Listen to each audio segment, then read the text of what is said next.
Hey guys, welcome back to our new video. അപ്പൊ ഇന്ന് നമ്മുടെ ലൈഫിൽ ഭയങ്കര സ്പെഷ്യൽ ഡേ ആണ്. വേറെ പ്രത്യേകത കേട്ടോ, നമ്മള് ക്യാമറ മേടിച്ചിട്ട് ഫസ്റ്റ് വ്ളോഗ് ചെയ്യുന്നത് നമ്മളെ ഈ പുതിയ ക്യാമറ കേട്ടോ, ഫസ്റ്റ് ഈ വീഡിയോ ആണ്. അതുപോലെ തന്നെ അതിന്റെ അടുത്ത പ്രത്യേകത എന്ന് പറഞ്ഞാൽ ഇവള് എന്റെ അടുത്ത് എസ് പറഞ്ഞിട്ട് ഇന്നേക്ക് 10 വർഷം ആയിരിക്കാണ്. 10 വർഷം താന്ന് പറഞ്ഞു പോയല്ലേ? താന്ന് പറഞ്ഞു പോയില്ല, ഇച്ചിരി പയ്യൊക്കെ തന്നെ പോയത്. പറ അതിന്റെ എക്സ്പീരിയൻസ് ഒക്കെ പറ. 10 വർഷം ഇച്ചിരി ഭയങ്കര സ്പീഡല്ല, എന്നാലും അത്യാവശ്യം സ്പീഡിൽ തന്നെ പോയി. പെട്ടെന്ന് തന്നെ പോയത്, വർഷങ്ങൾക്ക് എന്ത് പെട്ടെന്നാണ് പോകുന്നത്. അപ്പൊ ഇഷ്ടമാണെന്ന് പറയുമ്പം അത്ര ട്രൂ ഒന്നും അല്ല നീ ട്രൂ അല്ലായിരുന്നു. എനിക്ക് ട്രൂ അല്ല. 7 ദിവസം കൊണ്ടാ എക്സ് അറിയിച്ചത്. 11 ദിവസം. ഇത് ഞാൻ എല്ലാ വീഡിയോയിലും 11 ദിവസം. 14-ാം തീയതി ഞാൻ പ്രപ്പോസ് ചെയ്തു, 20-ാം തീയതി ഇഷ്ടമാണ്. 11-ാം തീയതിയാണ് പ്രപ്പോസ് ചെയ്തത്, 20-ാം തീയതി ഞാൻ ഇഷ്ടമാണെന്ന് പറഞ്ഞു. അല്ല 11-ാം തീയതി അല്ല, 9-ാം തീയതി.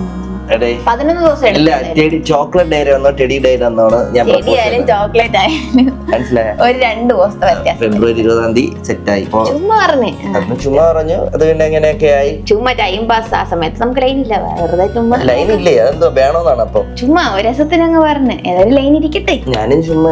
കാരണം എന്തെന്നറിയാമോ, ലൈൻ അടിച്ചു കഴിഞ്ഞാൽ നമുക്ക് വാലന്റൈൻസ് ഡേക്ക് ഗിഫ്റ്റ്, ബർത്ത്ഡേക്ക് ഗിഫ്റ്റ്, ക്രിസ്മസിന് ഗിഫ്റ്റ്, ഓണത്തിന് ഗിഫ്റ്റ്, ഇതൊക്കെ കിട്ടുമല്ലോ. എല്ലാ ഗിഫ്റ്റും വാങ്ങിച്ച് കൂട്ടി കുറെ കിട്ടി. കഷ്ടപ്പെട്ട് പണിക്ക് പൈസ ഇതെല്ലാം ഏറ്റെടുത്തത് കൊണ്ടുപോയി കുറെ. പിന്നെന്തോ 10 വർഷം ലൈഫിൽ ഫസ്റ്റ് ടൈം ആണ് അങ്ങനെ ഒരു റിലേഷൻ 10 വർഷം നിൽക്കുന്നത്. വർഷമെങ്കിലും നിന്നിട്ടുണ്ടോ? ഒരു വർഷമെങ്കിലും ഇല്ല, ഇതൊരു അങ്ങനെ എല്ലാം തേക്കി കഴിച്ചാൽ പറ്റിക്കും. അത് എന്ത് ചെയ്യാൻ പറ്റിച്ചാലും ഇതുപോലൊരു കൊച്ചിനെ കിട്ടിയില്ല. ചിലപ്പോ അത് വേണ്ടിട്ടായിരിക്കും, ഇതുപോലൊരു ഭാര്യ കിട്ടാൻ വേണ്ടിട്ടാണ്. അതേ സത്യം തുറന്നു പറഞ്ഞല്ലോ. പിന്നെ വരാൻ പോകുന്ന വഴി തങ്ങത്തില്ല, അത് വേറൊരു കാര്യമാണ് അല്ലേ. വളരെ ഷോർട്ട് ആയിട്ട് നമ്മളെ ലവ് സ്റ്റോറി പറയല്ലേ. ഫസ്റ്റ് ഞാനാണ് പ്രപ്പോസ് ചെയ്തത്. അവളന്ന് 9-ാം ക്ലാസ്സിൽ പഠിക്കുന്നു, ഞാൻ ഡിഗ്രിക്ക് പഠിക്കുന്നു. ഡിഗ്രി ഫസ്റ്റ് ഇയർ പകുതി എന്തോ ആയപ്പോഴത്തേക്കും അവള് 9-ാം ക്ലാസ് കഴിയുന്നു. പോസ്കോ 14 വയസ്സുള്ളൂ. അപ്പൊ അതിനുശേഷം അങ്ങനെ ഇഷ്ടമാണെന്ന് പറഞ്ഞു. ഒരു ബസ്സിന്റെ അകത്ത് ഇരുന്നിട്ടാണ് അവള് എന്റെ അടുത്ത് യെല്ലോ, പിന്നെ അതെന്തോ ക്രിഞ്ച്. അപ്പൊ ആ ബസ്സിന്റെ ഇരുന്നിട്ടാണ് ബസ് എന്ന് പറയുന്നത്. പിന്നെ അങ്ങനെ നമ്മളെ റിലേഷൻ പയ്യെ പോയി. അന്ന് ലവ് ലെറ്റർ എഴുത്തൊക്കെ ആയിരുന്നു, മൊബൈലില്ല. വീട്ടിൽ പൊക്കി അങ്ങനെ കുറെ സീനായി. അപ്പോഴും ഞാൻ ചങ്കുറ്റത്തോടെ ഞാൻ പറഞ്ഞു എനിക്ക് ഇഷ്ടമാണ്, കല്യാണം കഴിക്കാൻ താല്പര്യമുണ്ടെന്ന്. 9 പഠിക്കുന്ന കൊച്ചിന് 14 വയസ്സുള്ള കൊച്ചിന് കല്യാണം കഴിക്കാൻ താല്പര്യമുണ്ട്. പണ്ട് ഇത് മെച്യൂരിറ്റി ഇല്ലല്ലോ. മെച്യൂരിറ്റി ഒക്കെ ഉണ്ടായിരുന്നെങ്കിൽ നമ്മളിപ്പം. എന്നിട്ടിടയ്ക്ക് നമ്മളൊരു രജിസ്റ്റർ മാരേജ് ഒക്കെ ചെയ്യാന്നൊക്കെ വിചാരിച്ചു, ഓർമ്മയുണ്ടോ? +2 കഴിഞ്ഞപ്പോഴും 18 കറക്റ്റ് 18 ആയപ്പോ ചേട്ടന്റെ ഏതൊരു ഫ്രണ്ടിന്റെ ലൈന് തേച്ചിട്ട് പോയി. അതുകൊണ്ട് എന്റെ അടുത്ത് വിശ്വാസമില്ല. അങ്ങനെ പറയണം, നീ നമുക്ക് സർട്ടിഫിക്കറ്റ് എടുത്തിട്ട് നമുക്ക് രജിസ്റ്റർ ചെയ്തിടാം. നമ്മുടെ ചേട്ടൻ രജിസ്റ്റർ ചെയ്താൽ വീട്ടുകാർക്ക് വിഷമാവൂലേ എന്നൊക്കെ പറഞ്ഞ് അവസാനം ഞാനാണ് പറഞ്ഞത് വേണ്ടെന്ന്. അന്ന് ഇത്തിരി മെച്യൂരിറ്റി ഉണ്ടായിരുന്നു, ഇന്ന് വളരുന്നൊരു മെച്യൂരിറ്റി കുറഞ്ഞു പറഞ്ഞു. പിന്നെ അങ്ങനെ വീട്ടുകാര്, പിന്നെ നമ്മൾ ഈ സോഷ്യൽ മീഡിയ ഇതിലൊക്കെ അത്യാവശ്യം വരുമാനം ഉണ്ടായി തുടങ്ങിയ സമയത്ത് വീട്ടുകാർ സംസാരിച്ചു. ആ സമയത്ത് പോലീസിന്റെ ലിസ്റ്റിൽ കാര്യങ്ങളുണ്ടായിരുന്നു. പിന്നെ പോലീസിന്റെ ലിസ്റ്റ് അറിഞ്ഞല്ലോ, അത് ക്യാൻസലായി. പിന്നെ നമ്മൾ ഇതിൽ വീഡിയോ ഒക്കെ ചെയ്യുന്നു, അങ്ങനത്തെ പരിപാടിയാണ്. പിന്നെ ഇപ്പൊ 2 സിനിമയൊക്കെ അഭിനയിച്ചു, രണ്ട് പടത്തിൽ അഭിനയിച്ചു. ഇപ്പൊ ഒരു ഷൂട്ട് നടന്നുകൊണ്ടിരിക്കുകയാണ്. എല്ലാം അത് ചിലത് അങ്ങനെയാണ്. നമ്മൾ ചിലപ്പോൾ നമ്മളെ കൂടെ വരുമ്പോഴായിരിക്കും നമുക്ക് ആ ഭാഗ്യങ്ങളൊക്കെ വരുന്നത്. പിന്നെ ഇവള് പ്രഗ്നന്റ് ആയതിനു ശേഷം എനിക്ക് അടുത്ത സിനിമയിൽ ഒരു ചാൻസ് വന്നത്. അപ്പം ഈ വർഷം ഞാൻ എന്റെ ഇതില് നമ്മളെ ന്യൂ ഇയർ റെസൊല്യൂഷൻ പറഞ്ഞതുപോലെ ഓരോ കാര്യങ്ങളൊക്കെ ഞാൻ അച്ചീവ് ചെയ്യുന്ന ഞാൻ അതിനുവേണ്ടി പരിശ്രമിക്കുകയാണ്. അതിന്റെ ഇടയിൽ കൊച്ച് ഗർഭിണിയായി. അതിനുശേഷം വന്ന കുറച്ച് ഭാഗ്യങ്ങളുണ്ട് ലൈഫിൽ. അപ്പൊ അതൊക്കെ വെച്ച് ഇങ്ങനെ പോവുകയാണ്. പിന്നെ 10 വർഷമായി. 10 വർഷം മേഘ അന്ന് തന്നിട്ടുള്ള ലവ് ലെറ്റർ ആണ് നമ്മളെ കയ്യിൽ ഇപ്പോൾ ഞാൻ സൂക്ഷിച്ചത്. അപ്പൊ ഇതില് അന്ന് അവള് ലവ് ലെറ്ററിൽ ഒരു സംഭവം എഴുതിയിട്ടുണ്ടായിരുന്നു, ഞാൻ കാണിച്ചു തരാം. അത് എവിടെ കിടക്കണം അവിടെ ഒന്ന് ആയിക്കോട്ടെ. ഒരു കല്യാണത്തിന് 8 വർഷം. ഞങ്ങള് കല്യാണം 8 വർഷമായപ്പോഴാണ് കല്യാണം. അല്ല, അത് ഇവള് ലവ് ലെറ്ററിൽ എഴുതിയിട്ടുണ്ടായിരുന്നു, എന്തോ നമുക്ക് ഇനി 8 വർഷം കഴിഞ്ഞിട്ട് നമുക്ക് കല്യാണം കഴിക്കാമെന്നോ, അത്രയും വർഷം കാത്തിരിക്കാൻ പറ്റുമെന്നൊക്കെ. ഒരുപാട് ലെറ്റർ ഉണ്ടായതുകൊണ്ട് വായിച്ചിട്ട് എവിടെയാണെന്ന് കണ്ടില്ല. ഏകദേശം 27 ലെറ്റർ എന്തോ ഉണ്ടായിരുന്നു, അതില് കാണാനില്ല. അതിൽ അവള് എഴുതിയിട്ടുണ്ടായിരുന്നതാണ്. അന്ന് നിനക്ക് എത്ര വയസ്സ്? 20, 19. ഒരു 8 വർഷം വരെ ചേട്ടന് കാത്തിരിക്കാൻ പറ്റും. അന്ന് ചേട്ടൻ 27 വയസ്സ്. കറക്റ്റ് അതുപോലെ തന്നെയാണ് നമ്മളെ കല്യാണം. കറക്റ്റ് 8 വർഷം കഴിഞ്ഞപ്പോൾ എനിക്ക് 24 വയസ്സാവും. ചേട്ടൻ അന്ന് 27 വയസ്സ്. അപ്പൊ അത് അന്ന് അതേ കണക്ക് തന്നെ. അത് പിന്നീട് ഞാൻ ആലോചിച്ചപ്പോഴാണ് ശരിയാണ്, അന്ന് അവൾ അത് എഴുതിയിട്ടുണ്ടായിരുന്നല്ലോ എന്നുള്ള സംഭവമാണ്. കറക്റ്റ് 8 വർഷം കഴിഞ്ഞപ്പോ നമ്മുടെ കല്യാണം നടന്നു. ഞാൻ പറഞ്ഞിട്ടുണ്ടായിരുന്നു ബസ് ഇരുന്നപ്പം. ഇത് അന്ന് അവൾ എനിക്ക് ആദ്യമായിട്ട് ഡയറി മിൽക്ക് മേടിച്ചത് 2015-ലാണ് കേട്ടോ. ഇതിന് 10 വർഷമായി. കണ്ടോ, പ്ലാസ്റ്റിക്കിനൊന്നും പറ്റിയിട്ടില്ല. പ്ലാസ്റ്റിക് ഈസ് മോർ ഡേഞ്ചറസ് എന്നുള്ളത് നമുക്ക് ഇതൊരു ഉദാഹരണമാണ്. പിന്നെ അതുപോലെ എവിടെയെങ്കിലൊക്കെ ടൂറോ എവിടെയെങ്കിലൊക്കെ പോയിട്ട് വരുമ്പോൾ ഓരോ കീച്ചേനും കൊണ്ടുവരും. പുതിയതുപോലെ വേറെ ആർക്കെങ്കിലും കൊടുക്കും. അപ്പോ നമുക്ക് ഇവള് തന്ന ലവ് ലെറ്ററിലെ ചില ഇത് നമുക്ക് വായിക്കാം. ലെറ്റർ എഴുതാൻ സമയം കിട്ടി, വിളിച്ച് പൈസ പോയി അല്ലേ, സോറി. അമ്മാമ്മയുടെ ഫോണിൽ പൈസ തീർന്നാൽ സംശയിക്കും. ഫസ്റ്റ് ടൈം നമ്മൾ വിളിച്ചപ്പോൾ അങ്ങനെയാ പൊക്കിയത്. വാവ്, കീച്ചെയിൻ ഇഷ്ടപ്പെട്ടോ? അതിൽ ഏതോ ഒരു കീച്ചെയിനാണ് കേട്ടോ. ഇന്ന് എന്റെ പപ്പയുടെ അമ്മയുടെ വെഡിങ് ആനിവേഴ്സറി ആണ്. രണ്ടുപേരും രാവിലെ പള്ളിയിൽ പോയി. പപ്പയ്ക്ക് നല്ല സ്നേഹമായിരുന്നു അമ്മയോട്. മോളെ എന്നൊക്കെ ഞാൻ പറഞ്ഞു, ഇത് എന്നും കണ്ടാൽ മതിയെന്ന്. ചേട്ടൻ ഓരോ കാര്യം ചോദിക്കുന്നത് കേട്ടാൽ തോന്നും 1 വർഷം കഴിഞ്ഞ് നമ്മുടെ കല്യാണം ആണെന്ന്. ചേട്ടൻ കുട്ടികളുടെ കാര്യം ചോദിച്ചില്ലേ, അത് നമ്മുടെ കയ്യിലല്ലല്ലോ, അത് ദൈവത്തിന്റെ കയ്യിലാണ്. ഏതായാലും നമ്മുടെ കുട്ടികളായി ജനിക്കുന്നവർ ലക്കിയാണ്. ബിക്കോസ് ഇത്രയും നല്ലൊരു അച്ഛനെ അല്ലേ? അല്ല അച്ഛൻ, എനിക്ക് അമ്മയുടെ കയ്യിൽ നിന്നും അടി കിട്ടി. ഇമാരിയൊക്കെ എഴുതിയാ കിട്ടണം. ചെരുപ്പ് കൊണ്ട് കേസ് കൊടുക്കണം. അടി കിട്ടിയ ഇപ്പോഴും നല്ല വേദനയുണ്ട്. എല്ലിനിട്ട് എന്റെ സാർ അതുകൊണ്ട് അനാവശ്യ കാര്യങ്ങൾ തലയില് പേന കൊണ്ടടിച്ചു, അപ്പുറത്തെ പൂച്ച പ്രസവിച്ചു. ഓക്കെ, ഒരു കീ ചെയിൻ സെപ്പറേറ്റ് ആണ്, അതിൽ ഞാൻ വെച്ചിട്ടുണ്ട്. ഇത് വേറെ ഹാൻഡ് ഇത് എന്റെ ഫ്രണ്ടിനെ കൊണ്ട് എഴുതിപ്പിച്ചാണ്. അതാ ഹാൻഡ് വെത്യാസം. ലാസ്റ്റ് മാസം how was the birthday party? English. How was the birthday party? Wow, it's very fine. ഇനി ഇവിടെ എഴുതിയിട്ടുള്ള 2-3 സാധനങ്ങൾ നമുക്ക് വായിക്കാം. ഇവിടെ ഏർപ്പെടുത്തിയിട്ടുണ്ടല്ലോ. ഞാൻ FB-യിൽ ഫോട്ടോ കണ്ടായിരുന്നു. ബ്ലൂ ഡ്രസ്സിൽ ചേട്ടനെ കാണാൻ കിടുവാ. പിന്നെ ചേട്ടൻ സ്കൂൾ സമയത്ത് എങ്ങനെയായിരുന്നു? ഞാൻ സ്കൂൾ സമയത്ത് ബാഗും തൂക്കി സ്കൂളിൽ പോകുമായിരുന്നു. ഞാനൊരു കാര്യം ചോദിക്കട്ടെ, എങ്ങനെയാ ഇത്രയും മാറിയത്? സ്കൂൾ സമയത്ത് ഇവിടുന്ന് വകുപ്പെടുത്ത് ചീവി കോതിയൊക്കെയാണ് പണ്ടത്തെ. ഷാറൂഖ് ഖാൻ ഫാൻ ആയതുകൊണ്ട് ഞാൻ ഹെയർ സ്റ്റൈൽ മാറ്റി, കളർ മാറ്റി. ഇപ്പോൾ ചേട്ടൻ ആകെ മാറി. ശരിക്കും ഇപ്പൊ കൊള്ളാം. പിന്നെ ചേട്ടൻ കഴിക്കുന്നതെല്ലാം പൊക്കമായിട്ടാണോ പോകുന്നത്? അല്ലേ? പൊക്ക മാത്രമേ ഉള്ളൂ, പണ്ട് ഭയങ്കര പൊക്കമായിരുന്നു. എന്നിട്ട് എനിക്ക് നല്ല ഹൈറ്റ് ഉള്ള ആളെയാ ഇഷ്ടം. എക്സാം എഴുതാൻ ഇരിക്കുമ്പോൾ എനിക്ക് ചേട്ടനെ ഓർമ്മ വരും. വീട്ടിലിരുന്ന് ഒന്നും പഠിക്കാൻ കൂടി സാധിക്കുന്നില്ല. മാർക്കണ്ടപ്പോ തോന്നി. ഞാൻ സത്യം പറഞ്ഞ പണ്ട് വിചാരിച്ച ചേട്ടൻ നല്ല ഡീസന്റ് ആണെന്ന. മീൻസ് ലൈനൊന്നുമില്ല. ബൈക്കിൽ പോകുമ്പോൾ ഞാൻ വിചാരിച്ചത് ചേട്ടൻ ഭയങ്കര മൊടയാണെന്ന്. അവരടുത്ത് നോക്കാതെയാണല്ലോ പോകുന്നത്. എന്തൊരു ഡീസന്റാ. പക്ഷെ ഇപ്പോഴും എനിക്ക് മനസ്സിലായത് ചേട്ടൻ ഭയങ്കര റൊമാൻറ്റിക് ആണെന്ന്. ഇത് അന്ന് റൊമാൻറ്റിക്. പിന്നെ അടുത്ത ഏറ്റവും വലിയ ക്രിഞ്ച്. പിന്നെ ചേട്ടന്റെ പേര് എനിക്ക് ഭയങ്കര ഇഷ്ടമാണ്, സന്ദീപ്. നല്ല സ്റ്റൈലായിട്ടുണ്ട്. അപ്പോഴത്തെ ബോധമില്ലായ്മ. എനിക്ക് പക്ഷെ ഹാപ്പി വാലന്റൈൻസ് ഡേ പറയാൻ പറ്റിയില്ലല്ലോ. അതുകൊണ്ട് പിന്നെ ഫെബ്രുവരി കഴിഞ്ഞില്ല. ഈ ലെറ്റർ വായിച്ചു കഴിഞ്ഞിട്ട് കത്തിച്ചു കളയണം. അത് കത്തിച്ചു കളയണം, ഇല്ലെങ്കിൽ ഇതൊക്കെ നാലാൾ അറിഞ്ഞ പ്രശ്നമാണ്. ആരെങ്കിലും കണ്ടാൽ പ്രശ്നമാകും. ഭാഗ്യം ആരും കാണുന്നില്ലല്ലോ. ചേട്ടാ ഇത് സൂക്ഷിച്ചു വെക്കും. അതാ ഞാൻ പറഞ്ഞത്. പ്ലീസ് ഓക്കെ, റിപ്ലൈ തരണം. Love you, I miss you. ഈ സൺഡേ ഇട്ടിരുന്ന ഷർട്ട് കൊള്ളാം. ഇനിയും എഴുതണമെന്നുണ്ട്. ചേട്ടനോട് സംസാരിക്കുന്നത് പോലെയാണ് ലെറ്റർ എഴുതുമ്പോൾ എനിക്ക് തോന്നുന്നത്. I love you, I miss you lot. എനിക്ക് ചേട്ടനെ പോലെ സാഹിത്യമൊന്നും അറിയില്ല, അതുകൊണ്ട് നിർത്തുന്നു. ബൈ. Megha love. അയ്യോ, എന്തൊക്കെ ക്രിഞ്ചല്ലേ ഗൈസ്. മറ്റുള്ളവരെ ലെറ്റർ ഇതുപോലെ കിട്ടുമ്പോണ്ടല്ലോ ചിരിച്ച് ഉണ്ടായിരുന്നെങ്കിലുണ്ടല്ലോ ഇന്ന് ഇവിടെ കത്തിയേനെ. സൂപ്പർ ഹീറോയുടെ മുഖം അഴിഞ്ഞു വീണേനെ. സ്കൂൾ 12:45 സ്കൂൾ ബസ് എടുക്കും. സാറ്റർഡേ ഞാൻ ട്യൂഷന് കഴിഞ്ഞ് തിരിച്ചു വന്നപ്പോൾ കുറച്ചു നേരം ഞാൻ വെയിറ്റ് ചെയ്തു. ബട്ട് ചേട്ടനെ കണ്ടില്ല.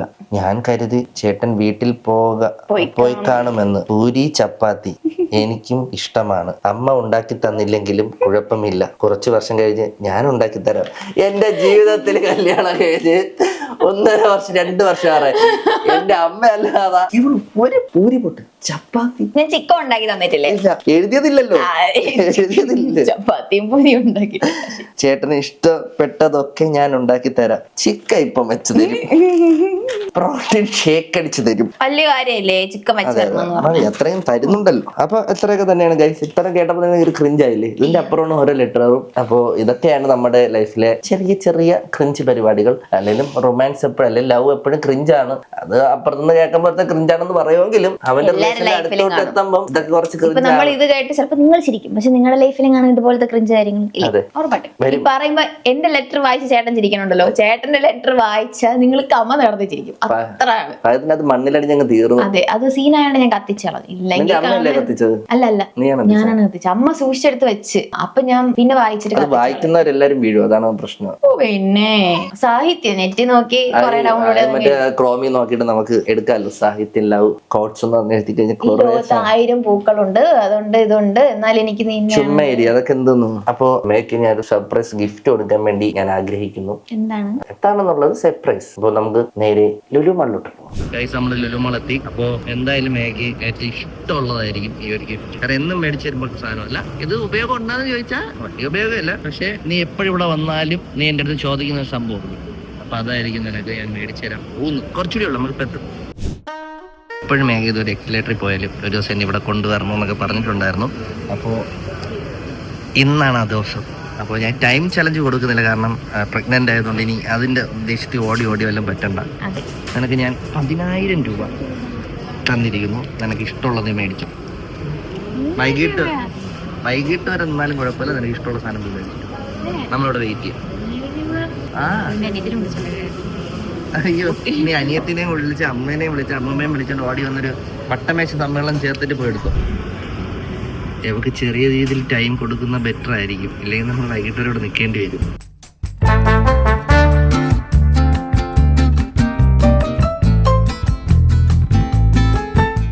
മൂന്നെണ്ണമായി അരമണിക്കൂറിൽ.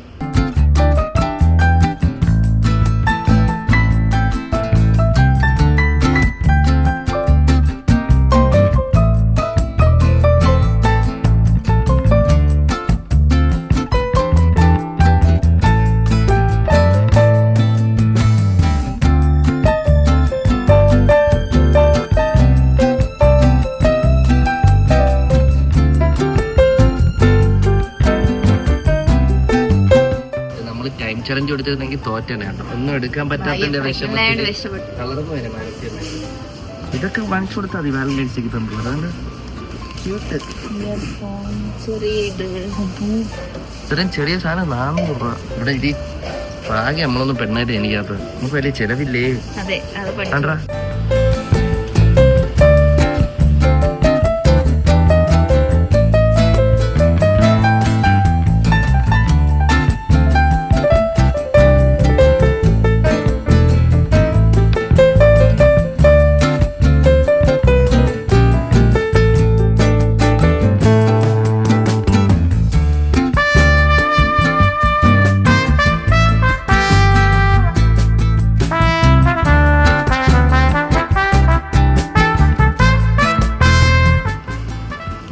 Cute mouse. ഞാനൊക്കെ എൻ്റെ ലൈഫിൽ ആദ്യമായിട്ടാണ് ഇങ്ങനത്തെ കടയിലൊക്കെ കയറുന്നത് കേട്ടോ. കൊള്ളാം. കണ്ടപ്പോൾ എല്ലാം ഭയങ്കര ക്യൂട്ട്. ഈ സ്പീക്കർ കണ്ടോ, ഓപ്പൺഡാണ്. ക്യൂട്ടാ, ഭയങ്കര രസമുണ്ട്. കണ്ടോ, ഇതിൻ്റെ അകത്ത് ഇത് തിരിച്ചിൻ്റെ അകത്ത് വെച്ച് കഴിഞ്ഞാൽ അടച്ചു വയ്ക്കാൻ പറ്റും. ഗൈസ് കഴിഞ്ഞു.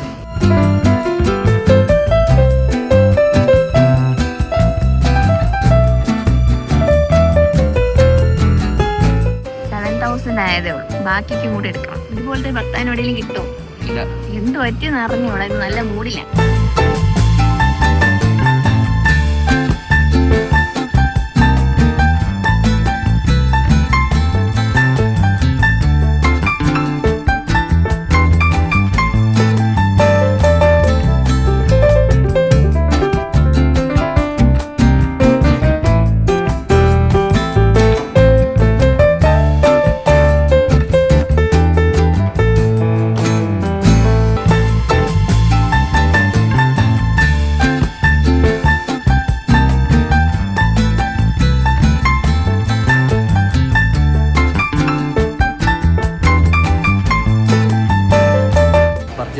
ഇഷ്ടപ്പെട്ടോ? ഇനി പറയല്ലോ ഇവിടെ കൊണ്ടുവന്നില്ല, മേടിച്ചെന്നില്ല. സർപ്രൈസ് ആയ പക്ഷെ എപ്പോഴും പറയൂന്ന് വിചാരിച്ചപ്പോ എനിക്ക് മനസ്സിലായി മിനിസോയില് കൊണ്ടുവന്ന് പറഞ്ഞപ്പോ ഏതായാലും 1 or 2 ഞാൻ വിചാരിച്ചു. പക്ഷെ ഇത്രയും വിചാരിച്ചില്ല. ഞാൻ ലേറ്റസ്റ്റ് വന്നാലും ലേറ്റസ്റ്റ് വരുവാ. കൊറേ നാളോട് ഞാൻ പറയാ നമുക്കൊന്ന് സിസ്റ്റ് കയറാം എന്നൊക്കെ പറഞ്ഞു. അതിനായത് സമയം വരുമ്പോഴേ വാങ്ങിച്ചു കൊടുക്കുള്ളൂ. കൊള്ളാം, താങ്ക് യു. വൃത്തിയായിട്ട് സൂക്ഷിക്കണേ. Thank you. ഓ മന്തി കഴിച്ചമ്മ, ഞാൻ കൊറേ നാൾക്ക് ശേഷം മന്തി കഴിച്ചു. ഇല്ല, ഇന്ന് ആദ്യത്തെ ദിവസമായിട്ട് അഴുക്കാവോന്നേ. ഇത് നമ്മ കണ്ടല്ല, ഇനി ഒരു മാസം കഴിയുമ്പോ വന്ന് കാണിക്കും. കണ്ടോ ഇതൊന്നും പിടിച്ചില്ല എടുത്തോണ്ടോ പെട്ടെന്ന് എന്താ കളാണ് പിടി പിടി എന്നാ ഇതേപോലെ കൊച്ചുമക്കളെ എടുക്കുന്നു. ഇതല്ലേ മറ്റേ അതിന്റെ മണ്ടയിലിരുന്നത്. വേണോന്ന് പറഞ്ഞേ ചേട്ടനാണ് പറഞ്ഞത്. ആന്റി, ഇന്ന് എന്റെ അവളുടെ 10 വർഷമായി പ്രേമം തുടങ്ങിട്ട്. അതിന്റെ ഗിഫ്റ്റ് ആയിരുന്നു. ഈ ഗിഫ്റ്റ് തന്നെ വേണോ? ഓ വേറെ ഞാൻ ഇന്നലെ വിചാരിച്ചോടാ മറ്റേ പശു സ്റ്റോറി ഇട്ടില്ലേ മിനിസോയില് കുറെ ബൊമ്മ ഉണ്ടെന്നും പറഞ്ഞ അതിനകത്ത് തന്നെ കുറെ പെൻസില്. നമ്മള് സാധാരണ അവിടെ 5 രൂപയ്ക്ക് വാങ്ങിക്കുന്ന പെൻസിൽ അവിടെ 50 രൂപ. അതൊക്കെ വാങ്ങിക്കാൻ ഞാൻ ഇനി ഇതെല്ലാം നോക്കി വെക്കും. കാരണം ഇവിടെ ചിലരെ എനിക്ക് വിശ്വസിക്കാൻ പറ്റൂല. അവരെ ഗേൾ ഫ്രണ്ട്സിന് ഇത് എടുത്തോണ്ട് കൊടുക്കും. ഇതുകൊണ്ട് പോയിട്ട് എനിക്കൊരു പ്രൊമോഷൻ വന്ന ഒരു സാധനം ഇവന്റെ ലൈനിന് എടുത്തോണ്ട് കൊടുത്തു. എന്നാ ലൈന് പൊട്ടേം ചെയ്തു. അതെ, അത് ബ്രേക്കപ്പ് പോയി. മാല നഷ്ടം. അതെ, എടുത്തോണ്ട് പോയി. അതുകൊണ്ട് വിശ്വസിക്കാൻ പറ്റൂല ഇവന്. ഗൈസ്, അപ്പോ നമ്മള് സർപ്രൈസ് ഗിഫ്റ്റും കാര്യങ്ങൾ കൊടുത്തു. വഴി വെച്ച് അവളെ അമ്മയെ കണ്ടിട്ട് അമ്മയടുത്ത് കുറെ ക്യൂട്ട്നെസ് ആയിട്ട് നിറയ്ക്കുന്നുണ്ട്. ഒരു പണിയില്ലേ, ഒരു പണിയില്ല. അല്ലെ, അവളെ സന്തോഷം ആണ് എന്റെ സന്തോഷം. കാരണം എപ്പോഴും നമ്മൾ മേടിച്ചെടുക്കുന്ന ഒരു സാധനം മേടിച്ചെടുത്ത് കഴിഞ്ഞാൽ ഇതില്ല. ഇപ്പം കുറെ നാളുണ്ട് എന്റെ അടുത്ത് അവിടെ പോകുമ്പോ എപ്പോഴും പറയുമായിരുന്നു എന്നെ ഒരു സമയം കാത്തിരിക്കുകയായിരുന്നു അയച്ചു കൊടുക്കാനായിട്ട്. സന്തോഷം നമുക്ക് ഇഷ്ടപ്പെട്ട കൊണ്ടുപോകാത്ത ഒരു അപ്പൊ നമുക്ക് ഇഷ്ടപ്പെടുന്ന ആൾക്ക് അവരിഷ്ടപ്പെടുന്ന ഒരു ഗിഫ്റ്റ് മേടിക്കുന്ന സന്തോഷം. നല്ലൊരു ദിവസത്തിൽ അല്ലേ? ഹാപ്പി അല്ലേ? നീ ഹാപ്പി അല്ലേ? ഇത്രയും പ്രതീക്ഷിച്ചാ? നീ ഇത്രയും പ്രതീക്ഷിച്ചില്ല. ഞാൻ കരുതി ഡ്രസ്സോ അങ്ങനെ എന്തെങ്കിലും ആയിരിക്കും വിചാരിച്ചു. അല്ലാതെ ഇതൊന്നും ഞാൻ ഒരിക്കലും വിചാരിച്ചു. കുറെ സാധനം ഇതും ഈ കുറെ പാവകൾ മാത്രല്ല, ഇത് ഇതിലൊക്കെ എന്തിരിക്കുന്ന എനിക്ക് മനസ്സിലാവുന്നില്ല. ഇതും പിന്നെ കുറച്ച് കുഞ്ഞു ക്യൂട്ട് സാധനങ്ങൾ, ക്യൂട്ടേഷ്, ഇതൊക്കെ തന്നെയാണ്. പിന്നെ വേറെ നമ്മളിന്ന് പറഞ്ഞു വന്നിരുന്ന മറ്റേ സംഭവം, അതായത് നമ്മള് എല്ലാ അഞ്ചിന്റെ മൾട്ടിപ്പിൾ ആണ്. അതായത് ഞാൻ ജനിച്ചത് 1995, 2000, നീ പ്രഗ്നന്റ് 2025. ഞങ്ങള് റിലേഷൻ ആയത് 2015. 10 വർഷം കഴിഞ്ഞപ്പോ പ്രഗ്നന്റ് 2015 ഫെബ്രുവരി 20. ഫെബ്രുവരി 20. കല്യാണം നടന്നത് ഫെബ്രുവരി 20. ഏപ്രിൽ 20. പിന്നെ നമുക്ക് ജനിക്കാൻ പോകുന്നത് 25. പിന്നെ നമ്മുടെ വയസ്സും അതനുസരിച്ച് ഈ വർഷം മെയ് 25 ആവും. ചേട്ടന് 30 ആവും. പറയാ 30s കിടക്കുക. 30 കുട്ടൻ കുഴപ്പമൊന്നുമില്ല. കണ്ട പറയൂല, കണ്ട ഒരു 10 വയസ്സല്ലേ പറയിക്കും. സോപ്പിള എത്ര മാറ്റൊന്നല്ലേ? 30 ഈ വർഷം 30. അതെ, എല്ലാം ഒരു 5 കുറച്ച് നരച്ചെന്നുള്ളൂ. അത് കുഴപ്പമില്ല. അതിപ്പോ എല്ലാവർക്കും നേരത്തെ നരയ്ക്കും. അത് വലിയ എനിക്ക് നരച്ചല്ലോ. അങ്ങനിപ്പോ എന്താ ഗ്ലാമർ ഇല്ലേ? പാപ്പം മേടിച്ചെടുത്തേ ഇതിന്റെയൊക്കെ ആയിരുന്നു. 2 ദിവസം കഴിയുമ്പോൾ മാറിക്കോളും. അങ്ങനെ 10 വർഷം പോയൊരു പോക്ക്. അപ്പോ ഇനി നമ്മൾ അടുത്ത ഘട്ടത്തിലോട്ട് നടക്കാം. 10 വർഷം. അങ്ങനെ 10 വർഷം പറഞ്ഞു പോയിരിക്കുകയാണ്. എന്റെ ഗിഫ്റ്റ് വേണ്ടേ? ഗിഫ്റ്റ് ഒന്നും വേണ്ട. എനിക്ക് മറ്റുള്ളവരെ സന്തോഷിപ്പിക്കാനാണ് എനിക്ക് ഇഷ്ടം. അയ്യോ അങ്ങനെ അങ്ങ് സന്തോഷിപ്പിക്കല്ലേ. ഞാൻ എന്റെ ഗിഫ്റ്റ് എടുത്തിട്ടാണ്. ഞാനൊരു ഗിഫ്റ്റ് ഒക്കെ വാങ്ങി സെറ്റ് വെച്ചിട്ട്. ഏതായാലും എനിക്കറിയാം എന്തെങ്കിലും ഗിഫ്റ്റ് തരുമെന്ന്. അതുകൊണ്ട് 10 വർഷമല്ലേ, നമ്മൾ എന്തെങ്കിലും ഗിഫ്റ്റ് കൊടുക്കണ്ടേ? അങ്ങനെ ഗിഫ്റ്റ് ഒന്നും കൊടുക്കണമെന്ന് നേർച്ചയൊന്നുമില്ല. അല്ലെ, എന്റെ ഒരു സന്തോഷം. കാരണം എന്റെ നമുക്ക് പൈസ ഉള്ളപ്പോഴല്ലേ ഗിഫ്റ്റ് വാങ്ങിച്ചു കൊടുക്കാൻ പറ്റും. അപ്പൊ ഉണ്ട്, എടുത്തോണ്ടാ ഗിഫ്റ്റ്. എടുത്തിട്ടോ? ഓക്കെ, എടുത്തിട്ട് വരാം. ഇനി ഇത് തന്നെ കഷത്ത് എപ്പോഴും ഹാപ്പി ആനിവേഴ്സറി. ഡ്രസ്, ഇതിനപ്പുറം വേറെ ഒന്നും നീ എനിക്ക് വാങ്ങാൻ പറ്റൂലെന്നല്ല. ഞാൻ വാങ്ങിച്ചു തന്നിട്ടുണ്ട്. ഞാൻ ഒരു ബ്രേസ്ലെറ്റ് വാങ്ങിയതെന്ന് ഓർമ്മയുണ്ട്. അതിന്റെ ഫസ്റ്റ് യൂട്യൂബ് റവന്യൂ ഒക്കെ വെച്ചിട്ട് അത് ഇടാറ് പോലും ഇല്ല. ഞാൻ അങ്ങനെ ബ്രേസ്ലെറ്റ് അത് ഇടാറ്. ഇനി അത് എടുത്തിട്ട് ഞാൻ ഒരെണ്ണം വാങ്ങാം. എനിക്കറിയാം ഇവിടെ ഡ്രസ് അല്ലെങ്കിൽ ഷൂസ് അങ്ങനത്തെ എന്തെങ്കിലും ആയിരിക്കും. വൈറ്റ്. Thank you. ഈ വരുന്ന വെള്ളിയാഴ്ച പ്രോഗ്രാം ഉണ്ട്. അതെ, അതിന് വേണ്ടിട്ടാ വാങ്ങിയ. ഇതിട്ട് പൊക്കോ. അയ്യോ,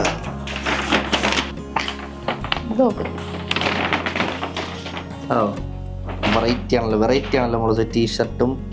സൈസ് കറക്റ്റ് അല്ലെങ്കിൽ മാറ്റിയെടുക്കാം. ബില്ലുണ്ടേ കുഴപ്പമില്ല. നമ്മളുടെ 10 വർഷത്തെ റിലേഷൻ കംപ്ലീറ്റ് ആയിരിക്കുകയാണ്. കംപ്ലീറ്റ് ചെയ്തു. 100 വർഷം നീ ആഗ്രഹിക്കുന്നില്ല എങ്കിലും ഒരു 50 വർഷമെങ്കിലും. 50 വർഷമൊക്കെ പോട്ടെ. എന്തോ ഒരു സന്തോഷമില്ലാത്ത മുഖത്ത് ചിരിച്ചോണ്ട് പറ. 50 വർഷമൊക്കെ പോട്ടെ. 100 വർഷം പോട്ടെ. 100 വർഷമൊന്നും പോവില്ല, അതിന് നമ്മൾ തട്ടിപ്പോവും. തട്ടിപ്പോവും. ഒരു 50 കളഞ്ഞിട്ടേ ഭാഗ്യം. അപ്പൊ എല്ലാവരും ഒരു കാര്യം ശ്രദ്ധിക്കുക, നമ്മുടെ ഹെൽത്ത് നോക്കണം. വേറെ എന്ത് നോക്കിയില്ലെങ്കിൽ ഹെൽത്ത് നമ്മൾ നോക്കണം. വെറുതെ മടി പിടിച്ചിരിക്കലും വർക്കൗട്ടിന് എന്തെങ്കിലും എക്സസൈസ് ചെയ്യണം, ബോഡി സെറ്റ് ആക്കണം. ഹെൽത്തി ആയിരിക്കണം. ബോഡി സെറ്റ് ആക്കുന്നതല്ല, നമ്മുടെ ബോഡി ഹെൽത്ത് ആയിട്ടിരിക്കണം. അപ്പോൾ ഇത്രയൊക്കെയാണ് 10th love anniversary. Okay guys, അപ്പോൾ അടുത്തൊരു വീഡിയോ ആയിട്ട് കാണുമ്പോൾ ബൈ ഗൈസ്.